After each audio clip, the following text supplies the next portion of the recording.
Hey, welcome back to my shop.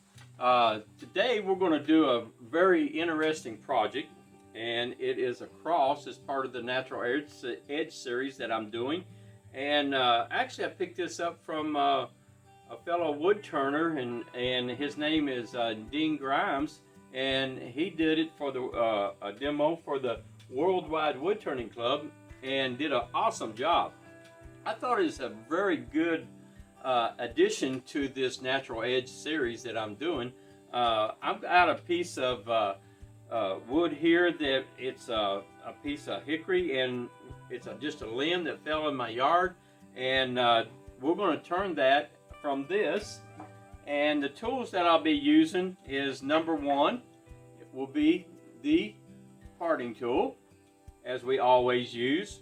I'll probably use the roughing gouge a little bit, and we'll probably use the skew a little bit.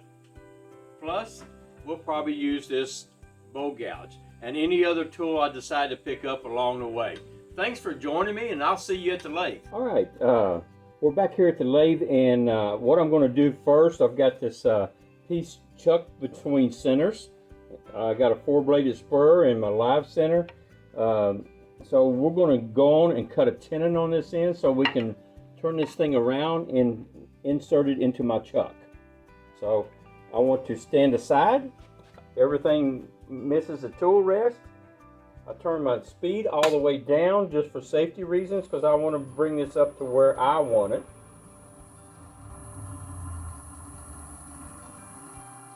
And I'm up to about 800 RPMs.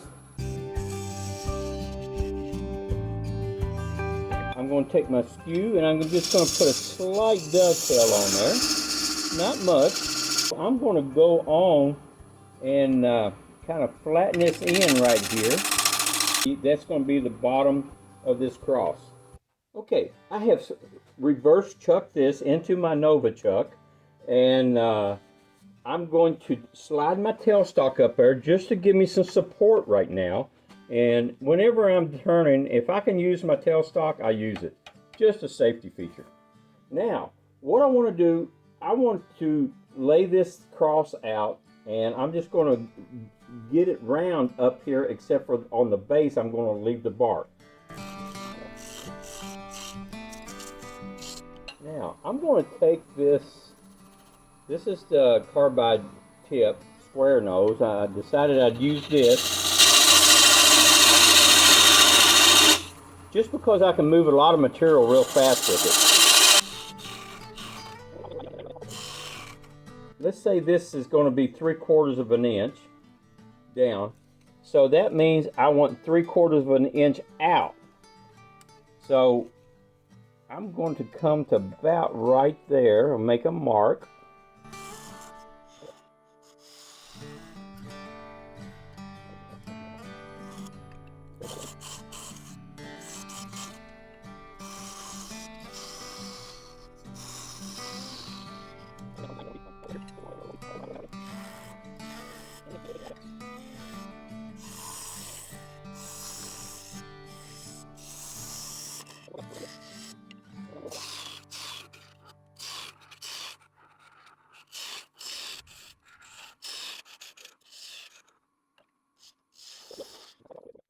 Okay, it's not bad, and I love that little dark streak in there. That just gives the piece character. So, a little bit thick here, and that's all right. We can work on that.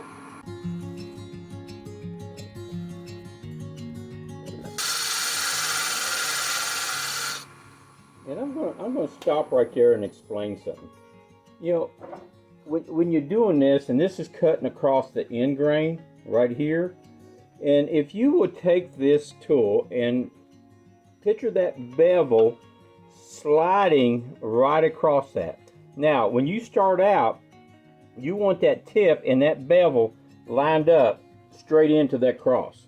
That bevel, once you make a cut and get some support there, that bevel will just slide right in across that cut. That's what you want.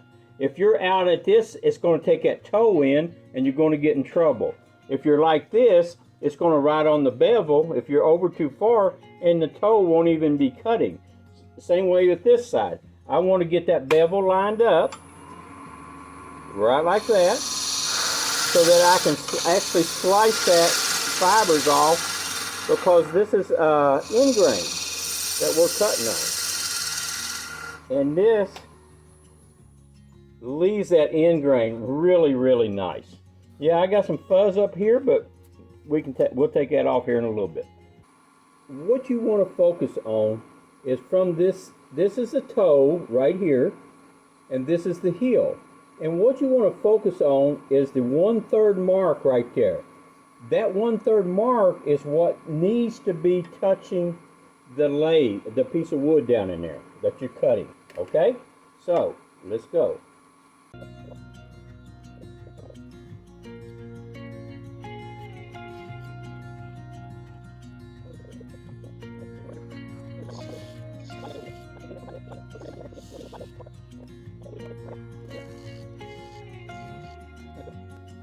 That looks good, actually really good.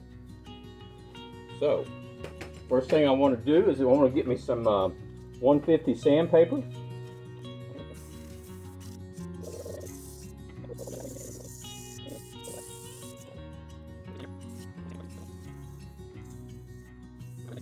I'm going to take some 220. What I got here is some shellac, just a bullseye shellac, and just a brush, and I just want to brush this down here. And there's a couple reasons why I'm doing this. And number one is that I want to keep this bark on there. So anytime you got bark like this, if you can take some shellac, and I just brush the whole thing, because that way the color of it will all be equal. And then I let it dry. And then we'll put some CA glue on this bark, and that just kind of locks it in. This is Starbond glue. This is the thin. This is what I'll be using to glue the bark down. You can hit the arrow down below this video on the right hand side. It'll take you to the description. There's a link there to their website, and if you get in there, there's a passcode that you can use. It's Greg Bray, capital G, capital B with no space, and that will get you a discount. They sponsor my channel, and I appreciate them for doing that. And this is a very good glue. What I want to do is I want to take this glue and I want to glue this bark down. And especially if you got some trees with some real thick bark, this is really, really good. And I want to do it on this inside edge as well. One thing you don't want to do is that you don't want to turn this lathe on with it wet, because without a face shield on, because it will actually throw it up into your eyes, and that's not a good thing. This is a accelerator.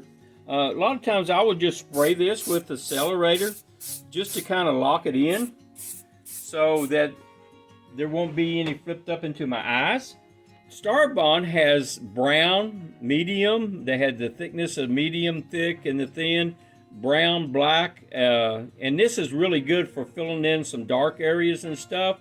Some of them voids that really you need to really focus in on. And this is really good to use.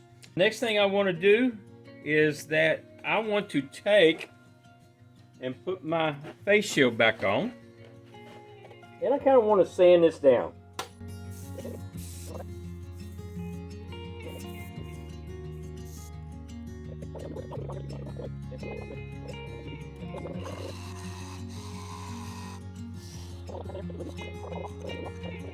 I will take a Japanese saw now. This is something that I use a lot of, and I love these Japanese saws. And that way I can just saw this off, that little nib down there. I'm going to back away my pressure.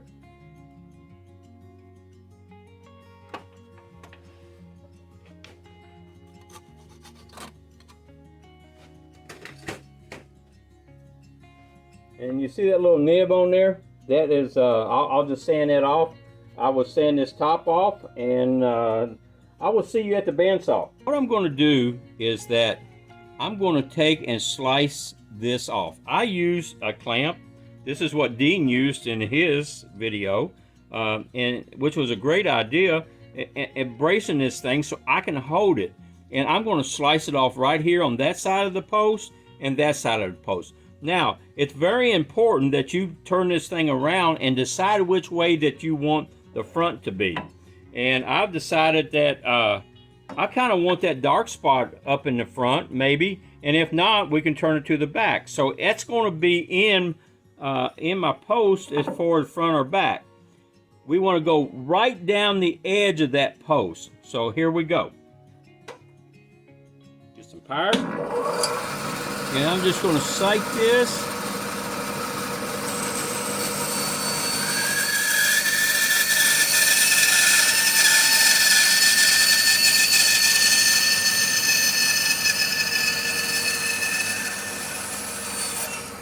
That's got one side.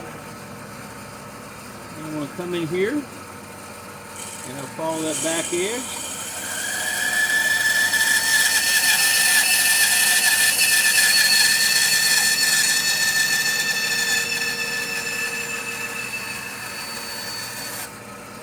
And that gives me the other side. All right, we're here at the microwave. I have sanded this off where I made the saw marks. And the first thing I want to do is set it up there and weigh it. And it shows 5. And I will take and open the microwave up. I'll set it in there. And I want to put it on medium. And I want to put it for 2 minutes. And then I start it. Okay, we had at the 2-minute mark, it come out. And this thing's a little bit warm, so you want to be careful. Set it up there. And it's at 4.5. And I want to mark that down. See my numbers? At 5 the first time, 4.5. I'm going to set that thing down and let it air cool. Then I'm going to come back. I'm going to put it back in the microwave, put it on medium, and I'm going to put it on 1 minute and 30 seconds. And I'll start it again.